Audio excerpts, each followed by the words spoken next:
আজিৰ যেটো পাঠ আমি পঢ়িবলৈ এতিয়া লৈছো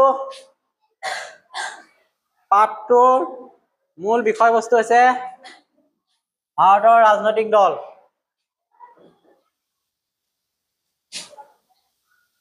ইয়াত কি থাকিব আৰু কি আমি জানিম। জানিবলগীয়া কথাখিনি হ'ল ভাৰতৰ ৰাজনৈতিক দলৰ ইতিহাস গম পাম, ইয়াৰ তাৎপৰ্যখিনি বুজিম। আৰু ছাত্ৰ-ছাত্ৰীসকলে ৰাজনৈতিক দলৰ অৰ্থ বুজি পাব, কেনেকৈ ভাৰতত ই উদ্ভৱ হৈছিলে সেই কথাখিনি জানিব। ভাৰতৰ মুখ্য যিবিলাক ৰাজনৈতিক দল আছে এই দলবিলাকৰ নাম পাব, কিতাপৰ লগত মিলাব লাগিব। বিশেষকৈ ভাৰতবৰ্ষত সাম্যবাদ, বাওঁপন্থী দল, ছচিয়েলিষ্ট আদি দলৰ কেনেকে বিকাশ ঘটিলে সেই বিষয়ে এই পাঠটোৰ পৰা আমি আজি জানিব পাৰিম। আমাক এতিয়া কি লাগিব? প্ৰথমতে পাঠ্যপুথি আছে নে নাই? পাঠ্যপুথিৰ লগত এখন হোৱাইট বোৰ্ড লাগিব। হোৱাইট বোৰ্ড আছে আমাৰ ইয়াত। ৰাজনৈতিক দলৰ এখন তালিকা লাগে, আমাৰ কিতাপতে তালিকাখন আছে। ৰাজনৈতিক নেতাৰ ছবি লাগে, এইবিলাক আমি পাই যাম।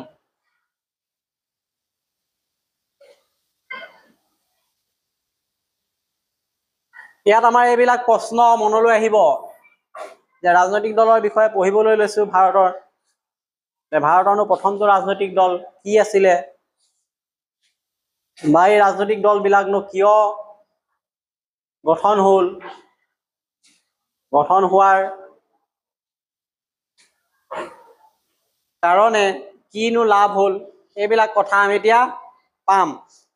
বিশেষকৈ ৰাজনৈতিক দলবিলাক মুছলিম লীগে হওক, হিন্দু মহাসভা হওক, স্বৰাজ পাৰ্টি, ভাৰতীয় জাতীয় কংগ্ৰেছ কেতিয়া জন্ম হ'ল, বৰ্তমান এইবিলাক আছে কংগ্ৰেছ, বিজেপি, CPIM, তৃণমূল, আম আদমি পাৰ্টি, ৰাইজৰ দল, অসম গণ পৰিষদ, এইবিলাক দল আছে। এই গোটেইবিলাক আমি এতিয়া পাম খন্তেক পিছতে।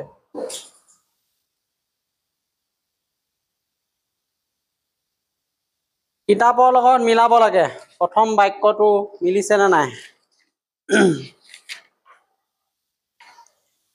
আৰু তাৰ পৰা আমি আগবাঢ়িব লাগিব। ভাৰতৰ ৰাজনৈতিক দল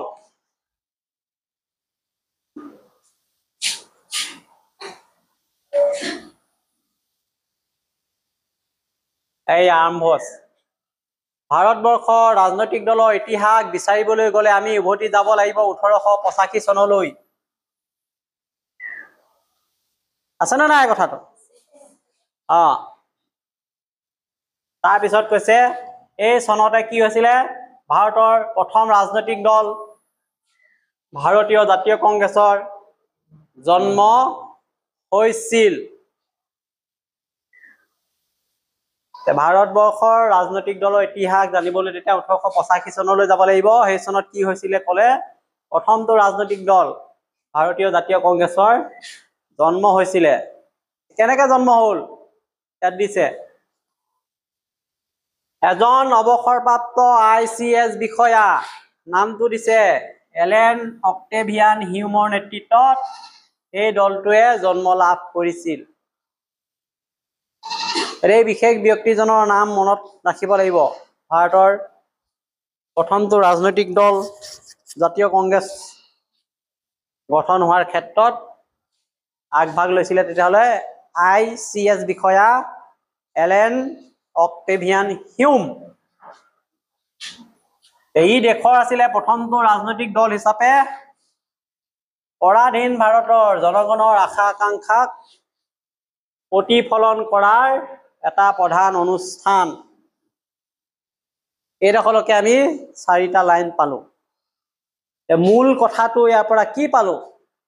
কথাটো এই ধৰণে পালো যে ভাৰতবৰ্ষৰ প্ৰথমটো ৰাজনৈতিক দল হৈছে ভাৰতীয় জাতীয় কংগ্ৰেছ। ইয়াৰ বিষয়ে আমি জানিবলৈ 1885 চনলৈ ঘূৰি যাব লাগিব। সেই সময়তে প্ৰথম এই দলটো অৰ্থাৎ ভাৰতীয় জাতীয় কংগ্ৰেছ দলটোৱে জন্ম লাভ কৰিছিলে আৰু এই দলটো জন্ম লাভ কৰাৰ ক্ষেত্ৰত আগভাগ লৈছিলে এজন বিশেষ অৱসৰপ্ৰাপ্ত IAS বিষয়া নামটো দিয়া আছে এলেন অক্টেভিয়ান হিউম এইটো আহে পৰীক্ষাত যে ভাৰতীয় জাতীয় কংগ্ৰেছ কাৰ নেতৃত্বত গঢ় লৈ উঠিছিলে তেতিয়া আমি এজন অৱসৰপ্ৰাপ্ত IAS বিষয়া এলেন অক্টেভিয়ান হিউমৰ নামৰ লিখিব লাগিব আৰু তেতিয়া দেখা গ'ল যে ভাৰতবৰ্ষত পৰাধীন ভাৰতত লোকসকলৰ আশা আকাংক্ষা এই দলটোৱে পূৰণ কৰিছিলে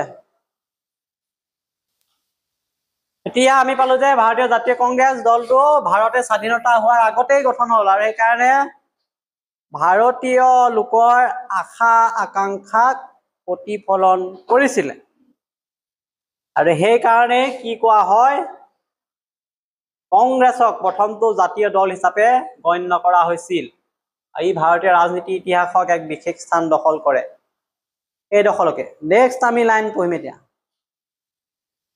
ওপৰত গুৰুত্বপূৰ্ণ দুটা তথ্য পালো প্ৰথম তথ্য পালো যে প্ৰথমটো ৰাজনৈতিক দল হ'ল ভাৰতৰ জাতীয় কংগ্ৰেছ 2 নম্বৰ পালো এই জাতীয় কংগ্ৰেছ গঠনত এলেন অক্টেভিয়ান হিউমে গুৰুত্বপূৰ্ণ ভূমিকা লৈছিলে এতিয়া আকৌ পাম কেইটামান গুৰুত্বপূৰ্ণ তথ্য বহুতে 1876 চনত এইটো ইয়াৰটো দিছে 1876 SN বেনাৰ্জী সুৰেন্দ্ৰনাথ বেনাৰ্জী আমি পাইছিলো যে তেওঁৰ নেতৃত্বত গঠিত হোৱা দি ইণ্ডিয়ান এছ'চিয়েশ্যনক দেশৰ প্ৰথমটো ৰাজনৈতিক দল বুলি ক'ব বিচাৰে এতিয়া মনত ৰাখিব লাগিব দি ইণ্ডিয়ান এছ'চিয়েশ্যন কাৰ নেতৃত্বত গঠন হৈছিল তেতিয়া SN বেনাৰ্জীৰ কথা আমি ক'ব লাগিব সুৰেন্দ্ৰনাথ বেনাৰ্জী আৰু ইয়াকে বহুতে প্ৰথমটো ৰাজনৈতিক দল বুলিও ক'ব বিচাৰে সেইটো এতিয়া পালো এটা ভাৰতীয় জাতীয় কংগ্ৰেছৰ প্ৰথম সভাপতিৰ নাম পাম উমেশ চন্দ্ৰ বেনাৰ্জী এইটো পৰীক্ষাত আহি থাকে MCQত ভাৰতীয় জাতীয় কংগ্ৰেছৰ প্ৰথম সভাপতি কোন আছিলে উমেশ চন্দ্ৰ বেনাৰ্জী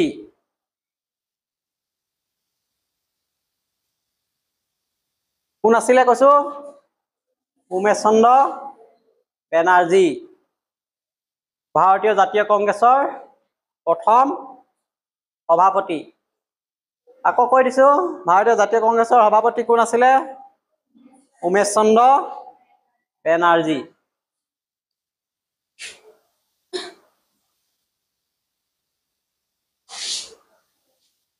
ভাৰতীয় ৰাষ্ট্ৰীয় কংগ্ৰেছ 1885 আৰু তেওঁৰ সভাপতিত্বত দলৰ প্ৰথম অধিৱেশন বহিছিল মুম্বাইত চহৰত এইটো আহিব জাতীয় কংগ্ৰেছৰ প্ৰথমখন অধিৱেশন কেতিয়া বহিছিলে ক'ত বহিছিলে এতিয়া আমি ক'ব লাগিব 1885 চনত ইয়াত সভাপতিত্ব কৰিছিলে উমেশ চন্দ্ৰ বেনাৰ্জীয়ে ক'ত অনুষ্ঠিত হৈছিলে সভাখন মুম্বাইত বৰ্তমানৰ গতিকে ব্যাখ্যাটো এই ধৰণে আমি কৰিয়ে দিলো যে 1876 খ্ৰীষ্টাব্দত SN বেনাৰ্জীৰ নেতৃত্বত গঠন হোৱা দি ইণ্ডিয়ান এছ'চিয়েশ্যনক বহুতে এটা ৰাজনৈতিক দল বুলিয়ে প্ৰথমে দাবী কৰিছিলে যদিও সেই সংঘ এটা দল নহয় এটা ৰাজনৈতিক সংগঠনহে আছিলে আৰু ভাৰতীয় জাতীয় কংগ্ৰেছৰ সভাপতি উমেশ চন্দ্ৰ বেনাৰ্জী প্ৰথম অধিৱেশন হৈছে বোম্বেত 1885 এতিয়া আহিলে এইডোখৰ গতিকে আমি পঢ়ি আছো ভাৰতীয় ৰাজনৈতিক দলৰ বিকাশ এটাৰ পিছত এটা কেনেকে গঠন হৈ আছে গোটেই ইতিহাসটো পাম আৰম্ভণি ইয়াৰ পৰা হৈছে 1885 পৰা এইটো আহি গ'লো INC ইণ্ডিয়ান নেশ্যনেল কংগ্ৰেছ অৰ্থাৎ জাতীয় কংগ্ৰেছ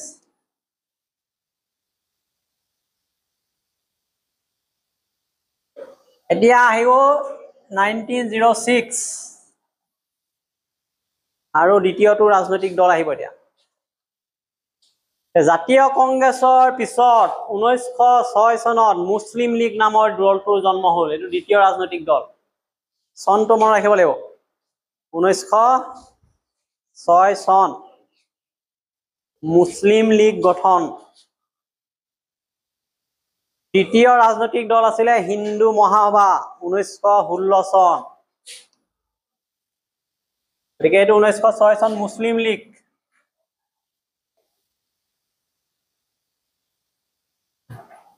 আকৌ 1916 চন নামটো হৈছে হিন্দু মহাসভা। আৰু চতুৰ্থ ৰাজনৈতিক দলটো আছিল স্বৰাজ পাৰ্টি।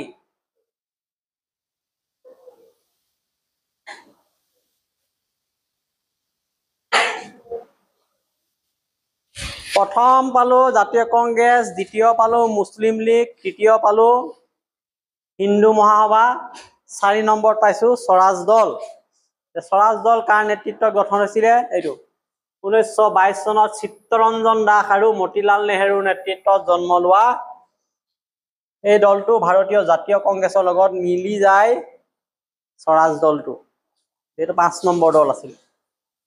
গতিকে এফালৰ পৰা মনত ৰাখি যাব লাগিব 1 number, 2 number, 3 number, 4 number, 5 number, 6 number এনেকৈ আহি থাকিব। কোন গঠন হৈছে চনবিলাক লাগিব। 85, 1906, তাৰপিছত 16, তাৰপিছত 22। প্ৰতিটো চনত কি দল গঠন হৈছে মনত ৰাখিবি। 85 জাতীয় কংগ্ৰেছ, 1906 মুছলিম লীগ, 16 চনত হিন্দু মহাসভা, 22 চনত স্বৰাজ পাৰ্টি গঠন হয়। ৰাজনৈতিক দলৰ ইতিহাস এইটো। এনেকে ভাৰতত ৰাজনৈতিক দল আহিলে।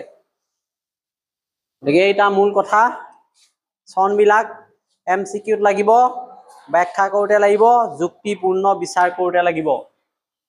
জাতীয় কংগ্ৰেছৰ পিছত এইটো 1906 মুছলিম লীগ, 1916 হিন্দু মহাসভা, 1922 স্বৰাজ পাৰ্টি। ইয়াত আকৌ দুটা মানুহ নাম আছে, চিত্তৰঞ্জন দাস আৰু মতিলাল নেহেৰু। চিত্তৰঞ্জন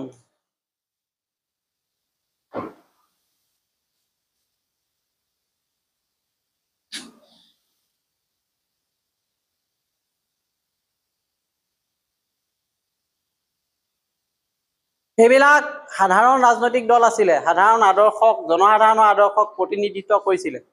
পোনে পোনে তেওঁলোকে যিকোনো সমস্যা সমাধানৰ কথা বিশ্লেষণ কৰিছিল। ভাৰতীয় লোকৰ ইচ্ছা আকাংক্ষা প্ৰতিনিধিত্ব কৰিছিল। ইয়াৰ পিছত বাওঁপন্থী দল আহিলে। পশ্চিমীয়া ধ্যান ধাৰণাৰে বাওঁপন্থী দল ভাৰতবৰ্ষৰ ইতিহাসৰ প্ৰথমটো বাওঁপন্থী দল ভাৰতীয় সাম্যবাদী দল গঠন হ'ল 1924 চনত। বৰদল আছে। 1924 চনত কি দল গঠন হ'ল আহিব, তেতিয়া আমি ক'ব লাগিব বাওঁপন্থী দল, ভাৰতীয় সাম্যবাদী দল, কমিউনিষ্ট পাৰ্টি। সাম্যবাদী দলটো কেনেকে আছিলে? কাৰ্ল মাৰ্ক্সৰ সাম্যবাদী আদৰ্শক কেন্দ্ৰ কৰি জন্ম লোৱা দল। এইটো হ'ল 5 নম্বৰ ৰাজনৈতিক দল। কাৰ্ল মাৰ্ক্স আছিলে এজন ৰাজনৈতিক দাৰ্শনিক। বহুত ধৰণৰ তেওঁ তত্ত্ব আগবঢ়াইছিলে। শ্ৰমিকসকলৰ অধিকাৰৰ কথা কৈ সাম্যবাদী আদৰ্শক বিশ্বাস কৰিছিলে। এই শ্ৰমিকসকলৰ শোষণ তেওঁ বিৰোধিতা কৰিছিলে। তাৰ ভিত্তিত গঢ় লৈ উঠা এটা ৰাজনৈতিক দল, দেশৰ পঞ্চমটো ৰাজনৈতিক দল, সাম্যবাদী দল গঠন হৈছিলে 1924। বাৰে বাৰে কৈ আছো চনবিলাক লাগিব। 1885, তাৰপিছত 1906, 1916, 1922, 1924। এই চনবিলাকে গোটেই চিৰিয়েল হৈ যাব। কোনটো চনত কি দল আহিছে আমি জানিও যদি গোটেই কথাটো গম পাই যাম, কেনে ক্ৰম বিকাশ হৈছে ভাৰতৰ ৰাজনৈতিক দলৰ। 24 চনত সাম্যবাদী দল গঠন হ'ল, পঞ্চমটো ৰাজনৈতিক দল।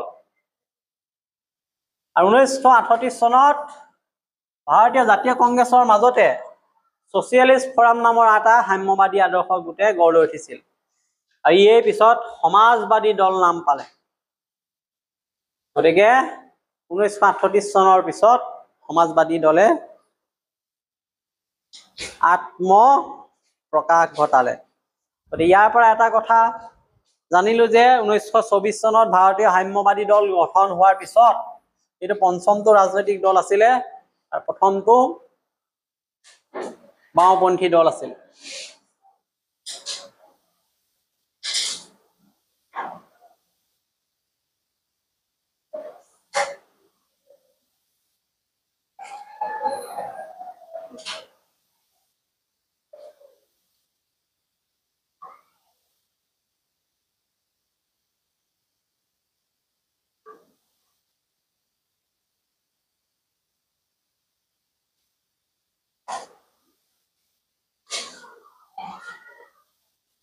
এইটো লাগিব 1938 চনৰ যিটো ছচিয়েলিষ্ট ফৰামৰ কথা কৈছে, এইটো ক'লোৱেই।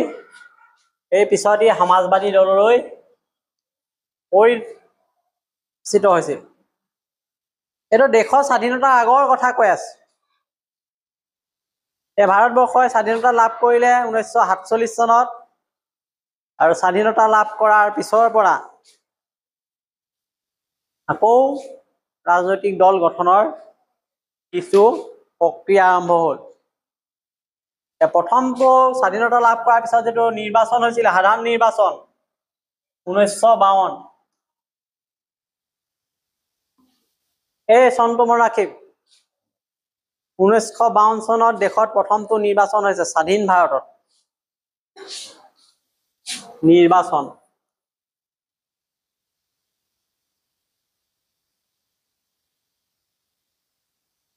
আৰু ইয়াত 50ৰো অধিক ৰাজনৈতিক দলে অংশগ্ৰহণ কৰিছিলে। ইয়াৰ মাত্ৰ তেতিয়া 14টা দলহে সৰ্বভাৰতীয় দল আছিল। গোটেই দেশৰ কাৰণে ৰাষ্ট্ৰীয় দল 14টাহে আছিল। বাকীবিলাক কি দল আছিল? ৰাজ্যিক আৰু আঞ্চলিক পৰ্যায়। এইটো আহিব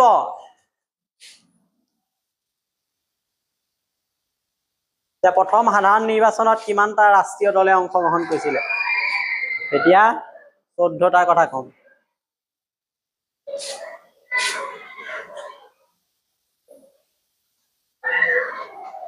স্বাধীনতাৰ পিছত এইবিলাক আমি পালো। এতিয়া সাধাৰণ নিৰ্বাচন কেতিয়া হৈছিলে? 1952 চন।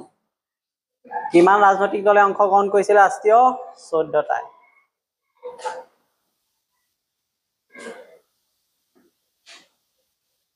প্ৰথম নিৰ্বাচন যেতিয়া হৈছিলে তাৰ আগে পিছে কেইটামান ৰাজনৈতিক ঘটনা পৰিলক্ষিত হৈছিলে। যে প্ৰথম সাধাৰণ নিৰ্বাচনৰ আগে আগে ছচিয়েলিষ্ট যিটো ফৰাম আছিলে, কৃষক মজদুৰ পাৰ্টিৰ সৈতে একলগ হৈ প্ৰজা ছচিয়েলিষ্ট পাৰ্টিৰ জন্ম দিলে। নতুন আকৌ ৰাজনৈতিক দল এটাৰ জন্ম দিলে বুলি কৈছে।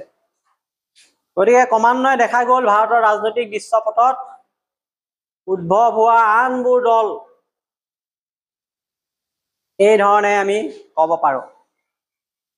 স্বতন্ত্ৰ দল, ভাৰতীয় ক্ৰান্তি দল, জনসংঘ, মাৰ্ক্সবাদী সাম্যবাদী দল, জনতা দল, ভাৰতীয় লোক দল, ভাৰতীয় জনতা দল, এইবিলাক দলৰ জন্ম হৈছে। আৰু বিগত দিনবিলাকত দেখা পোৱা গৈছে যে একোজন বিশেষ ব্যক্তিৰ নেতৃত্বত বা নেতাক কেন্দ্ৰ কৰিও একোটা ৰাজনৈতিক দলৰ জন্ম হৈছে। আৰু দেশত আত্মপ্ৰকাশ কৰিছে বহুতো ৰাজনৈতিক দলে। আৰু সম্প্ৰতি ভাৰতৰ ৰাষ্ট্ৰীয় পৰ্যায়ৰ কেতবোৰ মুখ্য ৰাজনৈতিক দল, এইকেইটা মনত ৰাখে।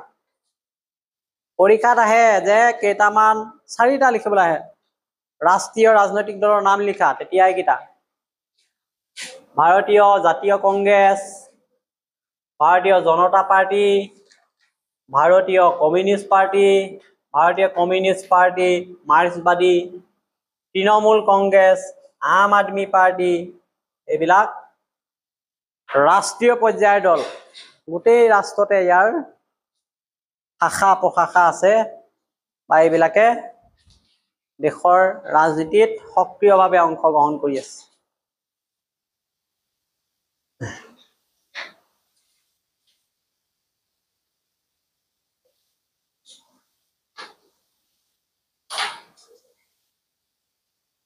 যে নতুন ৰাজনৈতিক দলবিলাকৰ এইবিলাকৰ নামো আমাক কেতিয়াবা দৰকাৰ হ'ব, এইবিলাকো মনত ৰাখিব লাগে।